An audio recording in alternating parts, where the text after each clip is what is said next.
Audio down బాగా తక్కువ.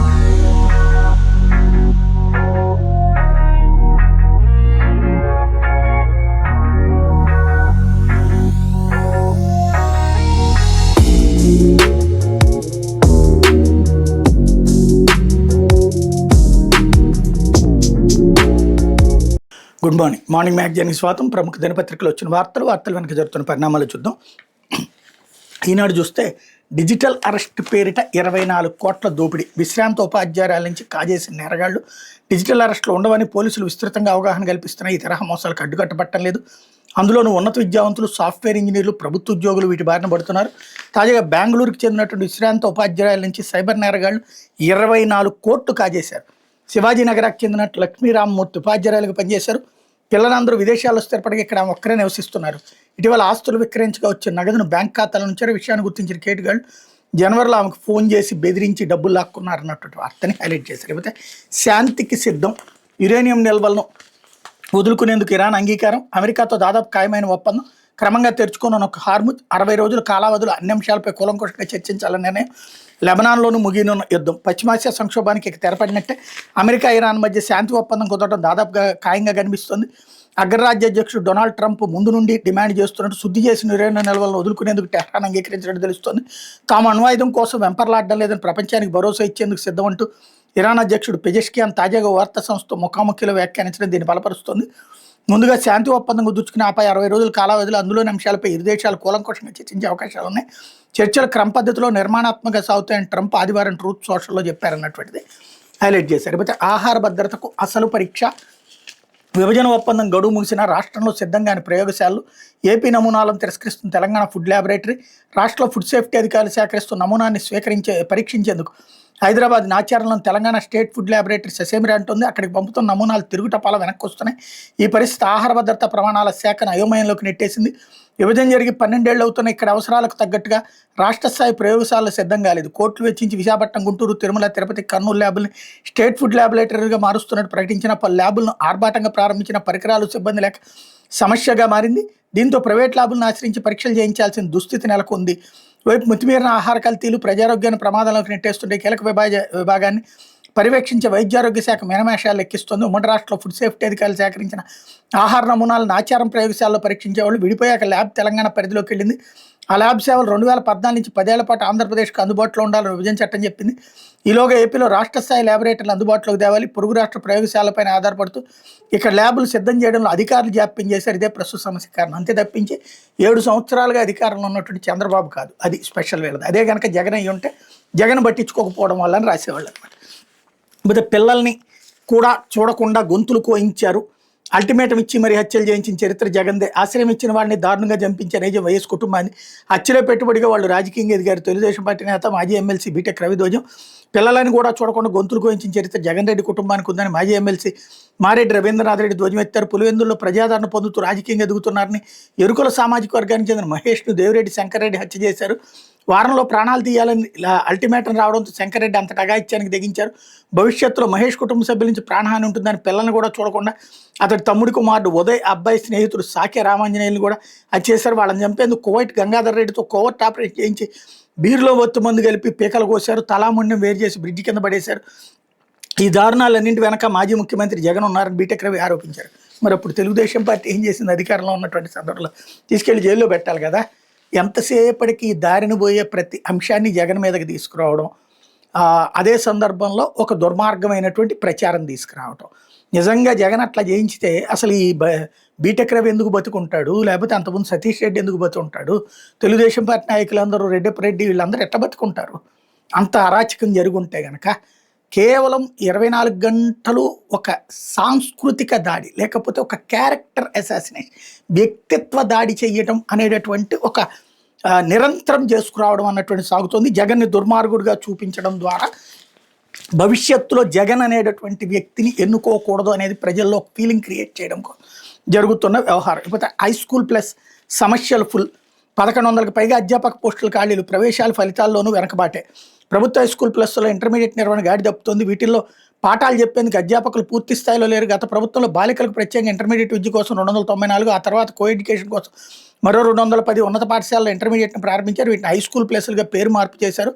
మొదట ప్రారంభించిన 294 హై స్కూల్ ప్లస్లకి పాఠశాలలో పనిచేసే ఉపాధ్యాయులకే ఒక ఇంక్రిమెంట్ ఇచ్చి బోధనకు నియమించారు. మిగతా 210 హై స్కూల్ ప్లస్లో 114 చోట్ల మాత్రమే ఇంటర్మీడియట్ కొనసాగుతుంది. వీటికి పోస్టులు మంజూరు చేయకపోవడంతో స్థానికంగా పాఠశాలలో పనిచేస్తున్న టీచర్లతోనే పాఠాలు చెప్పిస్తున్నారు. ఇంటర్మీడియట్ బోధనకు ఎట్లాంటి అనుభవం లేకపోవడం, 9-10 తరగతులతో పాటు ఇంటర్మీడియట్కి పాఠాలు బోధించాల్సి రావడంతో పని ఒత్తిడి అధికంగా ఉందన్నటువంటి వార్తని హైలైట్ చేశారు.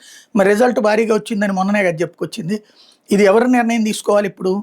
లోకేష్ 2 ఏళ్ళు అయింది కదా, మరి తప్పు ఎవరిది అంటే ఇప్పుడు అది ఎవరిదైనా సరే లోకేష్కి ఏం సంబంధం లేదు అన్నటువంటి కోణంలో రాసుకొస్తారు.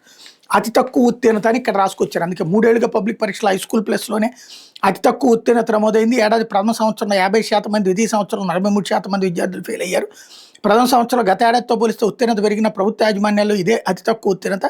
ద్వితీయ సంవత్సరంలో గత ఏడాది కంటే 3% తగ్గింది అన్నటువంటిది హైలైట్ చేశారు. అయితే వాహనాల మిరుమిట్లు, ఎదుటివారికి అగచాట్లు, ఇష్టానుసారం హెడ్లైట్లు అమర్చుతున్న వాహనదారులు, ద్విచక్ర వాహనం, కారు, లారీ, బస్సు ఇలా దేనికైనా నిర్దేశిత ప్రమాణాలతో కూడినటువంటి హెడ్లైట్లతో కంపెనీలు ఆయా వాహనాలను తయారు చేస్తే వాటిని అలాగే కొనసాగిస్తే ఎటువంటి ఇబ్బందులు ఉండవు. కానీ వాహనాల యజమానులు కొందరు వాటి హెడ్లైట్లు ఇష్టానుసారం మార్పులు చేస్తున్నారు. అధిక లైటింగ్ వచ్చే లైట్లను, ఎల్ఈడీలను అమర్చి రోడ్లపై వాహనాలను పరుగులు పెట్టిస్తున్నారు. దీనివల్ల రాత్రివేళ ఎదుటి వాహనాల డ్రైవర్ల కళ్ళల్లోకి నేరుగా లైటింగ్ బట్టి రోడ్డు కనిపించక ప్రమాదాలు జరుగుతున్నాయి. ట్రావెల్స్ బస్సులు సైతం కంపెనీ ఇచ్చే హెడ్లైట్లతో పాటు అదనంగా మరికొన్ని లైట్లు అమర్చుతున్నాయి అన్నటువంటి వార్తని హైలైట్ చేశారు. అయితే నత్తల వేటలో 10 మంది జల సమాధి, కర్ణాటకలో ఘోరం, మృతులంతా రక్త సంబంధికులు. కొత్త నీటికి కొట్టుకొచ్చి ఆల్చెప్పలో నత్తల కోసం నదిలోకి దిగిన 12 మందిలో 10 మంది జల సమాధి అయ్యారు. మృతుల్లో 7 మహిళలు ఉన్నారు. వీళ్ళంతా ఒకే ఊరిలో ఉంటున్న రక్త సంబంధికులే కావడంతో ఆ గ్రామంలో రోదనలు మిన్నంటే కర్ణాటకలోని ఉత్తర కర్ణాటక జిల్లా భట్కళ తాలూకా సిరాలి సమీపంలోని తట్టి హక్కల వద్ద వెంకటాపురం నది ప్రవహిస్తున్నటువంటి సందర్భంలో జరిగినటువంటి విషయం అన్నది హైలైట్ చేసుకుని వచ్చారు. అయిపోతే ఆయుధ భద్రత సవాళ్లకు సరికొత్త పరిష్కారాలు అంటూ భారత సైన్యానికి తెలంగాణ టెక్నాలజీ వర్క్స్తో వెస్ట్రన్ మిలిటరీ కమాండ్ ఒప్పందాలు. ఇప్పటికే డ్రోన్ యుద్ధాలు మొదలై ఇటీవల Bharat, Pakistan, Russia, Ukraine, Israel, Iran యుద్ధాల్లో వందల సంఖ్యలో డ్రోన్లను వాడడాన్ని చూసాం.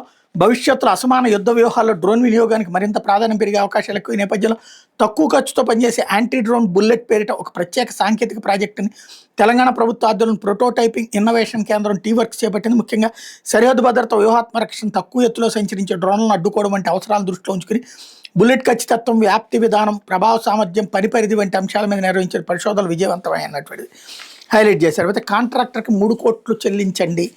ఏపీ ప్రభుత్వానికి సుప్రీంకోర్టు ఆదేశం. 40 ఏళ్ల నాటి వాణిజ్య వివాదం ముగిసింది. అందులో కలెక్ట్ చేసుకున్న ఆంధ్రప్రదేశ్ ప్రభుత్వం 3 కోట్లను చెల్లించాల్సి వచ్చింది. నంద్యాల కోఆపరేటివ్ స్పిన్నింగ్ మిల్స్ సంస్థ తమ భవనాల నిర్మాణానికి 1986లో మోహన్ రావు అనే గుత్తేదారుతో ఒప్పందం కుదుర్చుకుంది. ఆ సంస్థకు బకాయిలు చెల్లించకపోవడంతో ఆయన ఆర్బిట్రేషన్ ఆశ్రయించగా అనుకూలంగా తీర్పు వచ్చింది. 18% వడ్డీతో 96 లక్షల బకాయిలు మోహన్ రావుకి చెల్లించాలని ఆర్బిట్రేషన్ ఆదేశించింది. కేసు ఆర్బిట్రేటర్ ముందు నడుస్తుండగానే నష్టాల కారణంగా స్పిన్నింగ్ మిల్స్ సంస్థ లిక్విడేషన్ చేరింది. అందులోని కార్మికుల వేతన ప్రయోజనాలు కాపాడేందుకు రాష్ట్ర ప్రభుత్వం 2,000 కోట్ల Andhra Pradesh relief undertaking special provisions act 1971 కింద జీవో జారీ చేసింది. అంతకుముందు ఆర్బిట్రేషన్ అవార్డును అమలు చేయాలని కోరుతూ నంద్యాల 3 అదనపు జిల్లా జడ్జి కోర్టును మోహన్ రావు ఆశ్రయించారు. జీవో ద్వారా స్పిన్నింగ్ మిల్ నిర్వహణలో రాష్ట్ర ప్రభుత్వం జోక్యం చేసుకుంది కాబట్టి తన బకాయిల చెల్లింపునికి మిల్లు ఆస్తులు సరిపోకపోతే ప్రభుత్వ ఆస్తులు విక్రయించాలని ఆదేశించాలని కోరుతూ నంద్యాల సబ్ కలెక్టర్, తహసీల్దార్ కార్యాలయాలను విక్రయ జాబితాలో చేర్చాలని దరఖాస్తు చేశారు. ఆ దరఖాస్తును కోర్టు పరిగణలోకి తీసుకోవడంతో రాష్ట్ర ప్రభుత్వం హైకోర్టులో సవాల్ చేసింది. అక్కడ చుక్కెదురు కావడంతో ప్రభుత్వం ఏడాది జనవరిలో సుప్రీంకోర్టును ఆశ్రయించి దీని మీద జస్టిస్ కేవీ విశ్వనాథన్, జస్టిస్ విజయ బిష్ణోయ్ ధర్మాసనం విచారణ జరిపింది. ఇరు వర్గాలు చర్చించి ఒప్పందానికి రావాలని సూచించింది. ఈ మేరకు అధికారుల సమావేశమై వన్ టైం సెటిల్మెంట్ కింద మోహన్ రావుకు 2.55 కోట్లు చెల్లించడానికి అంగీకరించారు. కానీ తనకు 5.64 కోట్లు రావాల్సిందంటూ మోహన్ రావు గురువారం ధర్మాసనాన్ని తెలిపారు. అన్ని కోణాలు పరిశీలించి న్యాయస్థానం అంతిమంగా 3 కోట్లను 8 వారాల్లో కాంట్రాక్ట్ చెల్లించాలని ఆదేశించింది అన్నట్టు వార్తని హైలైట్ చేశారు. కాకపోతే సాక్షి రాజధానిలో మరో స్కామ్, దేవుడికే శటకోపం. రాజధాని భూ సమీకరణలో ఆలయ భూమికి గాను టీడీపీ నేతలకు నజరాన. వెలగపూడిలో శ్రీవేణుగోపాల స్వామికి సర్వే నెంబర్ 271 ఏలో 10.6 ఎకరాల భూమి. ఈ భూమిని ఆక్రమించుకుని టీడీపీ నేత మోతుకూరు సుబ్బారావుకు నివాస వాణిజ్య ప్లాట్ల కేటాయింపు. నిర్మాణంలో ఉన్న సీఎం చంద్రబాబు ప్యాలెస్కి సమీపంలో 10,600 గజాల విస్తీర్ణంతో 6 నివాస ప్లాట్లు.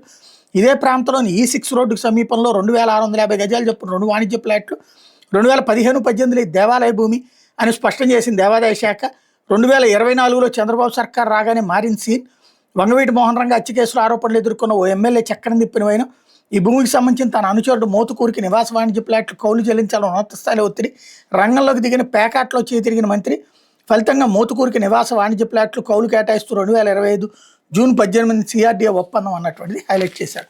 ఇకపోతే ఒప్పందానికి చేరువలో అంటూ అమెరికా, ఇరాన్ మధ్య శాంతి ఒప్పందం దాదాపు ఖరారు. అమెరికా షరతులకు ఇరాన్ అంగీకారం. శుద్ధి చేసిన యురేనియం వదిలించుకోవడానికి సిద్ధం. హార్ముజ్ జలసంధిని పూర్తిగా తెరవడానికి గ్రీన్ సిగ్నల్. సమయం అమెరికాకు అనుకూలంగా ఉంది. ఒప్పందానికి తొందరపడొద్దని నా ప్రతినిధులు తెలియజేసి అమెరికా అధ్యక్షుడు డొనాల్డ్ ట్రంప్ వెల్లడి అన్నటువంటిది ఇక్కడ హైలైట్ చేశారు. అయితే హక్కుల సాధనకు రాజకీయ న్యాయ పోరాటం, రైతుల హక్కును చంద్రబాబు ప్రభుత్వం హరిస్తోంది, ఉండవల్లి సమావేశంలో రైతుల ఉద్ఘాటన అంటూ డిమాండ్లు పరిష్కరించకపోతే రాజధానికి భూములు సేకరించడంపై రైతులు తీవ్ర ఆగ్రహం వ్యక్తం చేస్తున్నారు. చంద్రబాబు ప్రభుత్వం తమ హక్కును పూర్తిగా హరిస్తోందని భావిస్తున్న రైతులు తమ న్యాయమైన డిమాండ్ల సాధనకు రాజకీయ న్యాయ పోరాటాలు తప్పనిసరని భావిస్తున్నారు. రాజధాని ముఖద్వారమైన ఉండవల్లిలో రైతులందరూ ఆదివారం రాత్రి తాజాగా సమావేశమయ్యారు. అధికారులతో జరిగిన సమావేశంలో భరోసా లభించట్లేదని ఆవేదన వెలిపించారు. గ్రామ సభల్లో పాల్గొని తమ సమస్యలు విన్నవించుకున్నారు. తర్వాత బాయ్కట్ చేయాలని పలువురు రైతులు పిలుపునిచ్చారు. రైతులను బెదిరించడానికి కేసులు పెడతారని, ఆస్తులు ధ్వంసం చేస్తారని, అన్నింటికీ సంసిద్ధంగా ఉండాలని కూడా రైతులు నిర్ణయించుకున్నారు.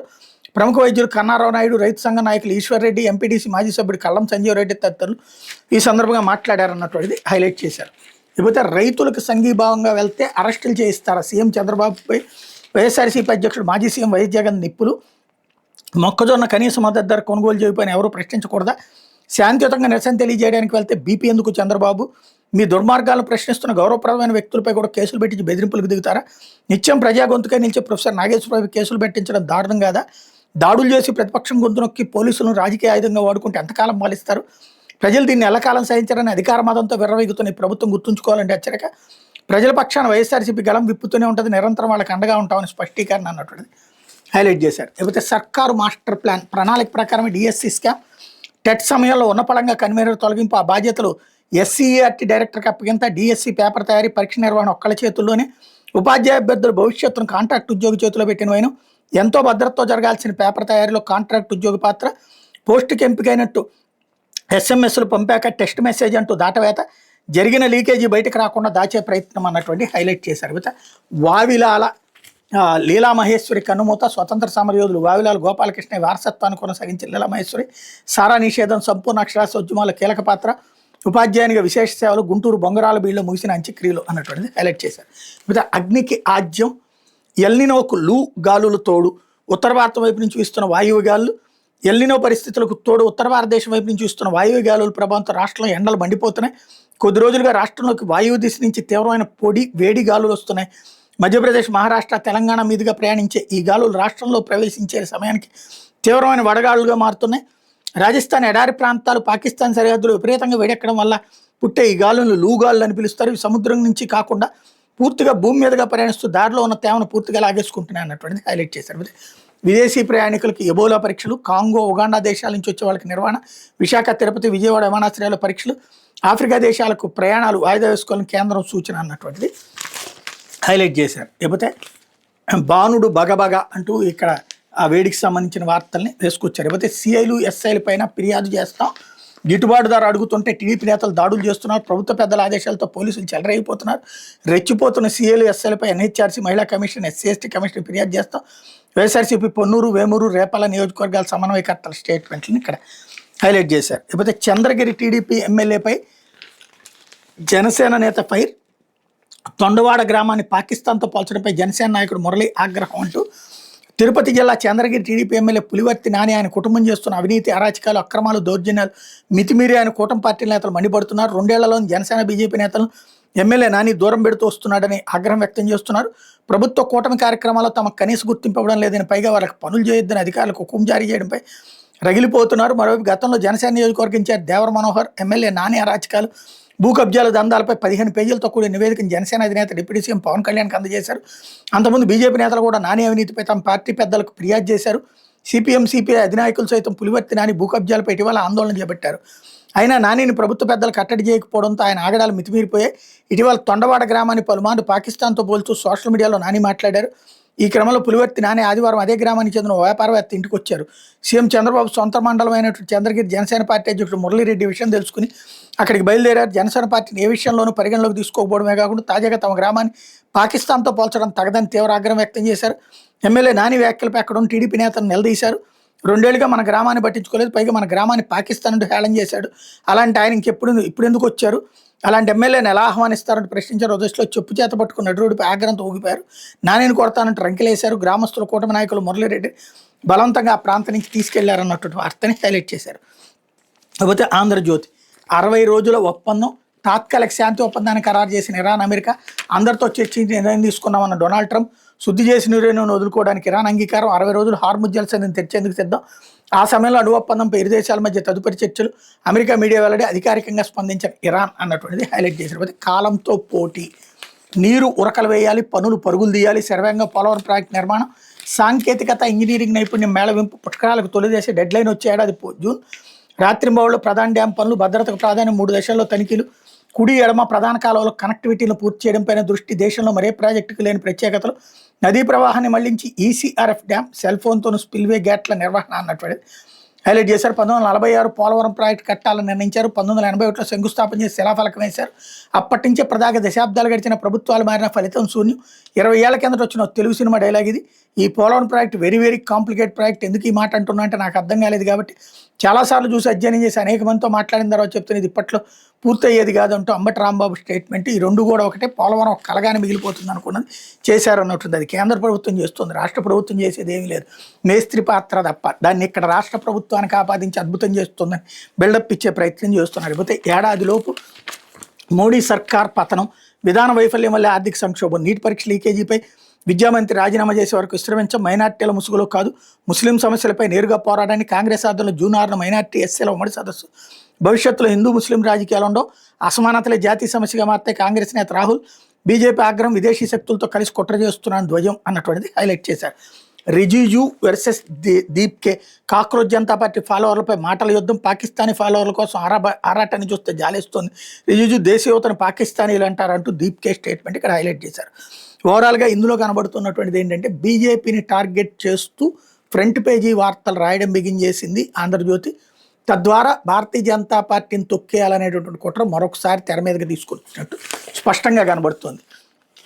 లేకపోతే సండే సలసల అన్నటువంటిది ఇక్కడ కూడా హైలైట్ చేశారు. సాధారణ కంటే 8 డిగ్రీలు ఎక్కువ ఉష్ణోగ్రతలు, రాజమండ్రిలో అత్యధికంగా 49 డిగ్రీలు, 13 జిల్లాల్లో 40 డిగ్రీలకు పైగా నమోదులు, వడదెబ్బకి 8 మంది మృతి, సాయంత్రం ఎదురుగాలులతో వర్షం, మరో 3 రోజులు మంటల విపత్తు నిర్వహణ సంస్థ అన్నటువంటిది హైలైట్ చేశారు. ఇది దినపత్రికలో వచ్చిన వార్తలు వెనకాల జరుగుతున్నటువంటి పరిణామాలు.